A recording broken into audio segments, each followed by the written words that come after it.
नमस्कार मित्रमैत्रिणींनो, जर तुम्हाला आपल्या चॅनलवरच्या कथा आवडत असतील तर लाईक करत जात जा आणि चॅनलला सबस्क्राईब करून बाजूची घंटी दाबा आणि ऑलवर सेट करा. म्हणजे जेव्हा जेव्हा मी नवीन व्हिडिओ किंवा कोणतीही नवीन पोस्ट अपलोड करेन तेव्हा ती सगळ्यात आधी तुमच्यापर्यंत पोहोचेल. धन्यवाद. तर वळूया आपल्या कथेच्या पुढच्या भागाकडे. येस रॉनी, तू बरोबर बोलते. त्याच्याकडे फक्त 2 दिवस आहेत. परवा त्याचा खेळ संपवूनच टाकणार आहे मी, अमित बोलला. अमित, झालाच का रेडी बाळा? रीमा आत येत बोलल्या. Yes Maugham, I am ready, तो बोलला. व्हेरी गुड, चल आता पटकन, रीमा बोलल्या आणि त्याला घेऊन जाऊ लागल्या. रॉनी पण हसून त्यांच्या पाठी गेला. अमित आणि रीमा पुढे निघून गेले. रॉनी त्यांच्या पाठीच होता, पण इतक्यात त्याच्या हाताला हिसका बसला आणि त्याला कोणीतरी दुसऱ्या बाजूने रूममध्ये ओढून घेतलं. आता पुढे. रॉनी लगेच अलर्ट झाला आणि समोरच्या व्यक्तीचा हात फोल्ड करून तो स्वतःला प्रोटेक्ट करणारच होता की ते करण्याच्या आधीच त्या व्यक्तीला पाहून तो जागीच फ्रीज झाला. कारण त्याच्या समोर एकदम नटून तटून आराध्या उभी होती. आराध्याने ब्लॅक कलरचा लेहंगा घातला होता, जो तिच्या गोऱ्या त्वचेवर भलताच उठून दिसत होता. त्यावर सगळी व्हाईट डायमंडची ज्वेलरी तिने घातली होती. मेकअप आर्टिस्टने छान मेकअप केला होता तिच्या चेहऱ्यावर, त्यामुळे आधीच ग्लोईंग असणारी तिची स्किन अजूनच जास्त चकाकत होती. ओठांवर लाल रंगाची उठून दिसेल अशी लिपस्टिक लावली होती. गालावर लावलेल्या ब्लशमुळे नैसर्गिक चमक आली होती तिच्या चेहऱ्यावर. डोळ्यात काजळाची हलकी रेख आणि आयलायनर मस्कराने तिचे डोळे अजूनच सुंदर दिसत होते. ब्लॅक कलरचा लेहंगा आणि व्हाईट डायमंडची ज्वेलरी असा कॉम्बिनेशन होता तिच्या लुकचा, ज्यामुळे अगदी खऱ्या हिऱ्यासारखी चमचम करत होती ती. रोज साधी असणारी त्याची आशू आज कमालीची सुंदर दिसत होती. पण ती आराध्या होती. आराध्या राज्याध्यक्ष. ती त्या घरची प्रिन्सेस होतीच. पण आता तिचा तो तजेलदार लुक पाहून कोणालाही वाटलं असतं की जणू काही खरंच एखाद्या राज्याची राजकुमारी त्याच्या समोर उभी आहे. एवढी चमकत होती ती. ती हसून त्याच्याकडे पाहत होती आणि तिला पाहून त्याची तर शुद्धच हरपली होती. तिच्यापासून दूर राहण्याचा प्रयत्न करत होता तो. पण आत्ता ह्या क्षणी ती अशी इतकी सुंदर तयार होऊन त्याच्या समोर उभी असताना कसा दूर राहू शकणार होता तो तिच्यापासून. तिच्यावर प्रेम होतं त्याचं आणि म्हणूनच मन तिच्याचकडे धाव घेत होतं. हसणाऱ्या तिला पाहून स्वतःवरचा त्याचा ताबा नसता सुटला तर नवल होतं. आता तिला आपल्या बाहुपाशात घेऊन तिच्या सौंदर्याची स्तुती करावी आणि तिच्यावर प्रेमाची बरसात करावी असं त्याचं मन त्याला ओरडून ओरडून सांगत होतं. पण सध्या तो मात्र एखादा स्टॅच्यू बनून तिच्या समोर उभा होता. सो मिस्टर रॉनी, कशी दिसते मी? तिने विचारलं तसा कधीपासून तिच्यात हरवलेला तो भानावर आला. त्याला तर सांगायचं होतं की आकाशातल्या अप्सरेसारखी दिसते ती, खूपच सुंदर, पण तोंडातून शब्द फुटत नव्हते. जसं काही मनावर खूप मोठं ओझं आहे की काय असं वाटत होतं त्याला. इतका असहज तर कधीच नव्हता तो तिच्यासमोर. पण आजची गोष्ट वेगळी होती. आज ती त्याची हक्काची आशू नसून राज्याध्यक्षांची प्रिन्सेस होती. यू लुक गुड, तो खाली मान घालून बोलला आणि तिथून जाऊ लागला. तोच ती पटकन त्याच्या जवळ आली आणि तिने तिचे दोन्ही हात भिंतीवर पुश करून त्याला लॉक केलं. तसा तो भांबावला. फक्त गुड? ती नाराज होत बोलली. कारण त्याने आपल्या सौंदर्याची तारीफ करावी अशी अपेक्षा होती तिची. आफ्टर ऑल त्याच्यासाठी तर एवढी तयार झाली होती ती, आणि तो होता की फक्त यू लुक गुड म्हणाला होता. तिला वाईट वाटणं साहजिकच होतं. छान दिसतेस, आता तो तिच्या चेहऱ्याकडे बघत म्हणाला. तशी ती आता त्याच्या चेहऱ्याकडे पाहू लागली. तुम्ही कालपासून मला भेटायला नाही आलात रॉनी. तुम्हाला आनंद नाही आहे का की मला माझी ओळख मिळाली? तिने त्याच्या डोळ्यात बघत विचारलं. तशी त्याने नजर खाली केली, कारण काय सांगणार होता तो तिला.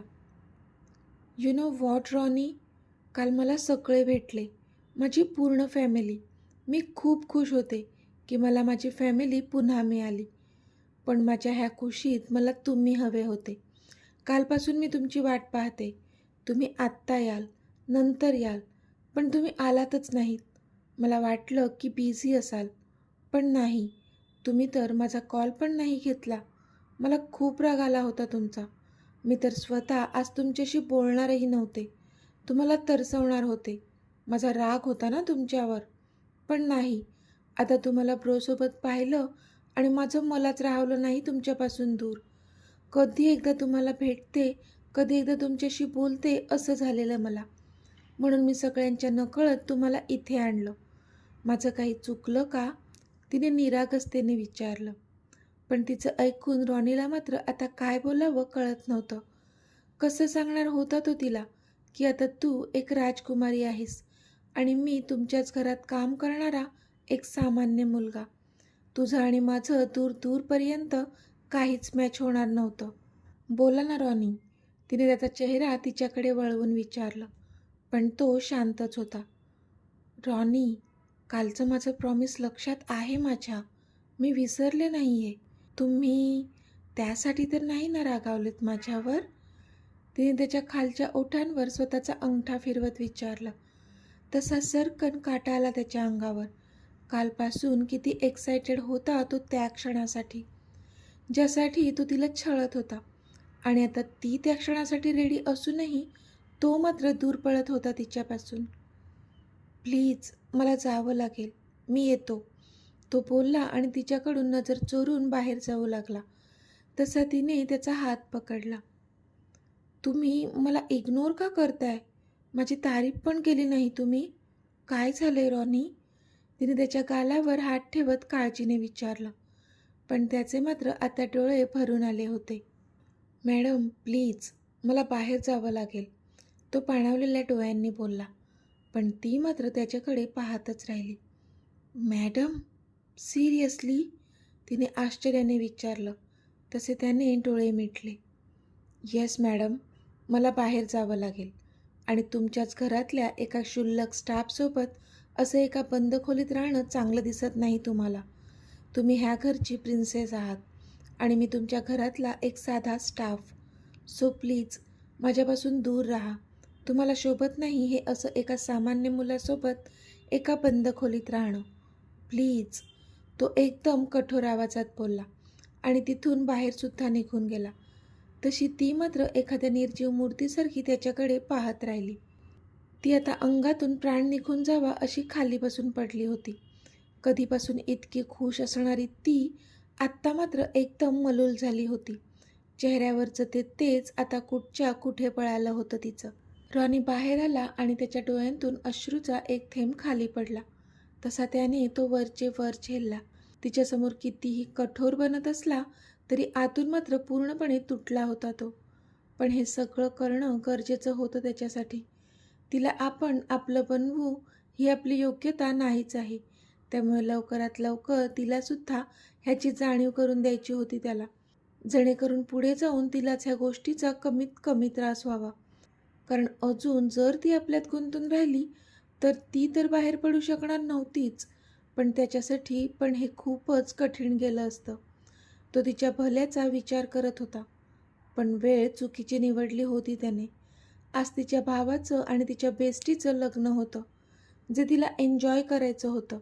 खूप वर्षांनी तिच्या आयुष्यात काहीतरी आनंदी घडत होतं, ज्याचा तिला मनापासून आनंद घ्यायचा होता. तसं तिने तिच्या ब्रोला सांगितलंसुद्धा होतं. पण तिच्या हृदयाच्या खूप जवळ असणाऱ्या व्यक्तीने तिला आत्ता दिलेलं दुःख इतकं मोठं होतं की हे आनंदाचे क्षण खरंच जगू शकणार होती का ती? Hey Amit, you look damn handsome man. Arnav अमितजवळ आला आणि बोलला तसा अमित कालात हसला. थँक्स, अमित बोलला. ओ हो, किती ब्लश व्हावं एखाद्याने, अर्णव त्याची फिरकी घेत बोलला. तसा अमित पुन्हा हसला. अर्णव बासा, माझ्या जीजूला काही बोलायचं नाही, मधू अमितची बाजू घेऊन बोलली. तसा अमितने अर्णवला ठेंगा दाखवला. पण अमित, अर्णव खरंच बोलतोय, इतका का ब्लश होतोयस तू? मधू पण त्याची फिरकी घेत बोलली. तसा आता अमितचा चेहरा बघण्यासारखा झाला आणि आता मधू आणि अर्णव दोघेही हसू लागले.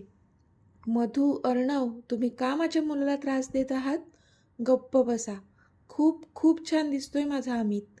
अगदी एखाद्या राजकुमारासारखा. आणि त्याचं लग्न आहे आज. तर तो ब्लश नाही होणार तर काय तुम्ही होणार आहात का? रीमा त्या दोघांना दटावून बोलल्या. तसं त्या दोघांनी हसून तोंडावर बोट ठेवून चुप्प झाले ते. Thanks mom, I love you. Amit रीमाना मिठी मारून बोलला. I love you too. Reema पण हसून बोलल्या. पप्पा, आम्ही कसे दिसत आहोत? समोरून जिनू आणि मीता बोलले तसे अमितचं लक्ष त्या दोघांवर गेलं.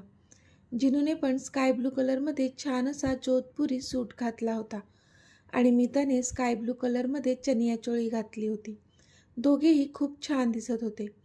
त्यांना बघून असं वाटत होतं की जणू छोटा अमित आणि छोटी जानू त्यांच्या समोर उभे आहेत. अमितने पुढे होऊन दोघांनाही मिठीत घेतलं. तुम्ही दोघे खूप छान दिसत आहेत. अमित दोघांच्या गालावर ओठ टेकून बोलला तसे ते दोघे सुद्धा खुश झाले. मॉम, किती गोड दिसतात हे दोघे. ह्यांची नजर काढा. अमित बोलला तशा रीमा हसल्या. नजर तर मला तुम्हा 5 जणांची काढावी लागणार आहे आज. आरू पण छान तयार झाली आहे आणि तिथे नवरीची तर बातच न्यारी आहे. रीमा हसून बोलल्या. त्यावर अमित पण हसला. चला आता घाई करा, नंतर जानूला घ्यायला पण जायचं आहे, नाहीतर मुहूर्त टळायचा. राम बोलले. हो हो, निघूया, आरूसाठी थांबलो आहोत. रीमा बोलल्या. मावशी, ती बघ आरू पण आली. मधू समोरच्या स्टेअरवरून खाली उतरून येणाऱ्या आरूकडे बोट दाखवून बोलली. तसे सगळेजण तिच्याकडे पाहू लागले. माझं पाळते, खूप गोड दिसतेस. रीमा आरूच्या चेहऱ्यावरून हात फिरवत बोलल्या तशी हसली ती.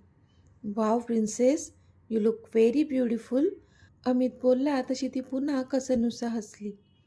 थँक्स ब्रो, ती बोलली. पण हे डोळे लाल का दिसत आहेत तुझे? काय झालं? त्याने विचारलं. तसं तिने नजर वर करून रॉनीकडे पाहिलं. तो पण तिच्याचकडे पाहत होता. तिला पाहूनच त्याला पण कसं तरी झालं, कारण तिचे ते लाल भडक डोळे पाहून कोणीही सांगितलं असतं की ती खूप रडली आहे. ते मस्करा लावताना डोळ्यात केलं, तेच चुरचुरतंय, ती खोटं बोलली. बी केअरफुल प्रिन्सेस, अमित काळजीने बोलला. तशी तिने होमध्ये मान हलवली. चला निघायचं, अर्णव बोलला तशी अमितने होमध्ये मान हलवली. घरच्या मेन डोअरपासून ते लग्नमंडपापर्यंत फुलांच्या पायघड्या घातल्या होत्या त्याच्या स्वागतासाठी. ढोल ताशांचा गजर होऊ लागला आणि इथे नवरदेवाची पूर्ण फॅमिली त्याला घेऊन लग्नमंडपापर्यंत घेऊन जात होती. आजूबाजूला उभे असणारे सगळेजण त्याच्यावर फुलांची उधळण करत होते. मीता आणि जिनू अमितच्या पुढे चालत होते. त्यांना तर मज्जाच वाटत होती हे सर्व पाहून.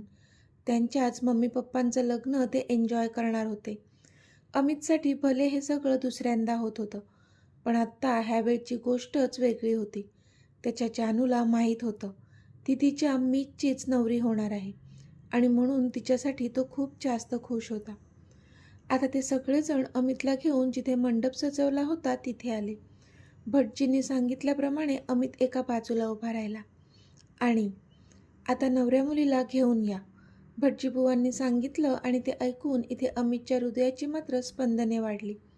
त्याची तीच पूर्ण फॅमिली जी आता अमितला घेऊन आली होती, तीच आता जानूला घ्यायला आउट हाऊसमध्ये गेली. इथे मेकअप आर्टिस्टने जानूला छान तयार केलं होतं. तिने पण आज तिच्या मीतला साजेसा असा राजस्थानी लुक केला होता. तिने डार्क रेड कलरचा फुल घेरवाला लेहंगा घातला होता. त्यावर भरजरी मिरर वर्क असणारी ओढणी घेतली होती. आधीच गोरीपान असणाऱ्या तिच्या अंगावर तो डार्क कलर भलताच शोभून दिसत होता. नेहमी हलका मेकअप करणाऱ्या तिला आज मेकअप आर्टिस्टने थोडा डार्क मेकअप केला होता. डोळ्यातली काजळाची रेघ थोडी अजूनच डार्क केली होती, ज्यामुळे तिचे काळेभोर डोळे अजूनच जास्त सुंदर दिसत होते. राजस्थानी लुक होता त्यामुळे ज्वेलरी पण हेवी घातली होती. हातात बांगड्या, कानात मोठे झुमके, गळ्यात भरजरी चोकर, डोक्यावर बिंदिया. पण सगळ्यात जास्त लक्ष वेधून घेत होती ती म्हणजे तिच्या नाकातली ती मोठी नथ, जिची डोर नाकापासून होत तिच्या गालावरून कानापर्यंत जात होती. आणि आधीच रूपाची राणी असणारी जानू आज तिच्या स्पेशल दिवशी अगदी आकाशातल्या परींच्या राणीसारखी दिसत होती. अतिशय सुंदर दिसत होती आज ती त्या राजस्थानी लुकमध्ये. बास, तिला पाहून आता अमितच्या फ्लॅट होण्याची वेळ होती. Wow mamma, you look amazing. Meeta धावतच जानूजवळ गेली आणि तिला बिलगली. तसं जानूने पण मीताला जवळ घेतलं. मगाशीच मी सांगितलं ना, मला ह्या 5 जणांची नजर काढावी लागेल. बघितलंत ना, अगदी नक्षत्रासारखी दिसते माझी जानू. रीमा जानूच्या डोक्यावरून बोटं मोडून बोलल्या तशी हसली ती. थँक्स मॉम, जानू बोलली. खूप छान दिसतेस जानू, खरंच. आराध्या आली आणि बोलली. थँक्स आशू, तू पण खूप छान दिसते. पण हे काय, चेहरा का पडलाय तुझा? काय झालं?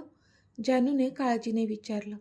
तिची बेस्टी होती ती, म्हणून तिचा चेहरा पाहूनच तिला कळलं होतं नक्की काहीतरी झालंय. अगं कुठे काय, कालपासून थोडी टेन्स होते ना, म्हणून तुला वाटलं असेल. पण मी एकदम उत्तम आहे. सी, आरू जबरदस्ती स्माईल देऊन बोलली. Are you sure? तरी जानूने विचारलंच. हो अगं, आरू हसून बोलली. तेव्हा कुठे जानूच्या चेहऱ्यावर स्माईल आली. मॅडम, तुमचे बेटर हाफ तिकडे अगदी अधीर होऊन वाट पाहत आहेत तुमची. मग चलायचं ना? मधू जानूला बोलली तशी तिने लाजून मान खाली घातली.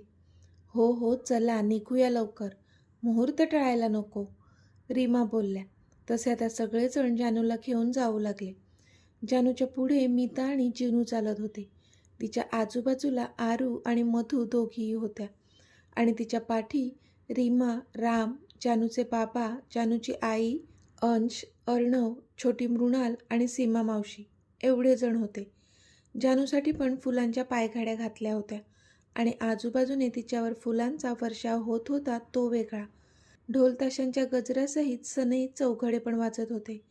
खरोखर एखाद्या राज्याची राणीची एंट्री होत आहे असं वाटत होतं त्या क्षणी. पण जशी तिची एंट्री लग्नमंडपात झाली, इथे तिची वाट पाहत असलेला अमित जागीच थबकला त्याच्या राणीला पाहून. त्या भरजरी लाल लेहंग्यामध्ये आणि त्या राजस्थानी लुकमध्ये तिचं सौंदर्य इतकं खुलून आलं होतं की त्याची तिच्यावरची नजर काही हटतच नव्हती. तो एकटक तिच्याचकडे पाहत राहिला होता. एका क्षणासाठी तिने पण त्याच्याकडे पाहिलं आणि दोघांची नजर एक झाली. तिने त्याच्याकडे पाहून हसून स्वतःचे डोळे मिचकावले. तसा मात्र कधीपासून तिच्याचकडे पाहणारा तो गालात हसला. तर मित्रमैत्रिणींनो, आजचा भाग तुम्हाला कसा वाटला ते मला कमेंटमध्ये सांगा. आणि जर आवडला असेल तर व्हिडिओला लाईक करा, शेअर करा आणि चॅनलला सबस्क्राईब करून बाजूची घंटी नक्की दाबा. चला तर भेटूया आपल्या पुढच्या भागात. तोपर्यंत धन्यवाद.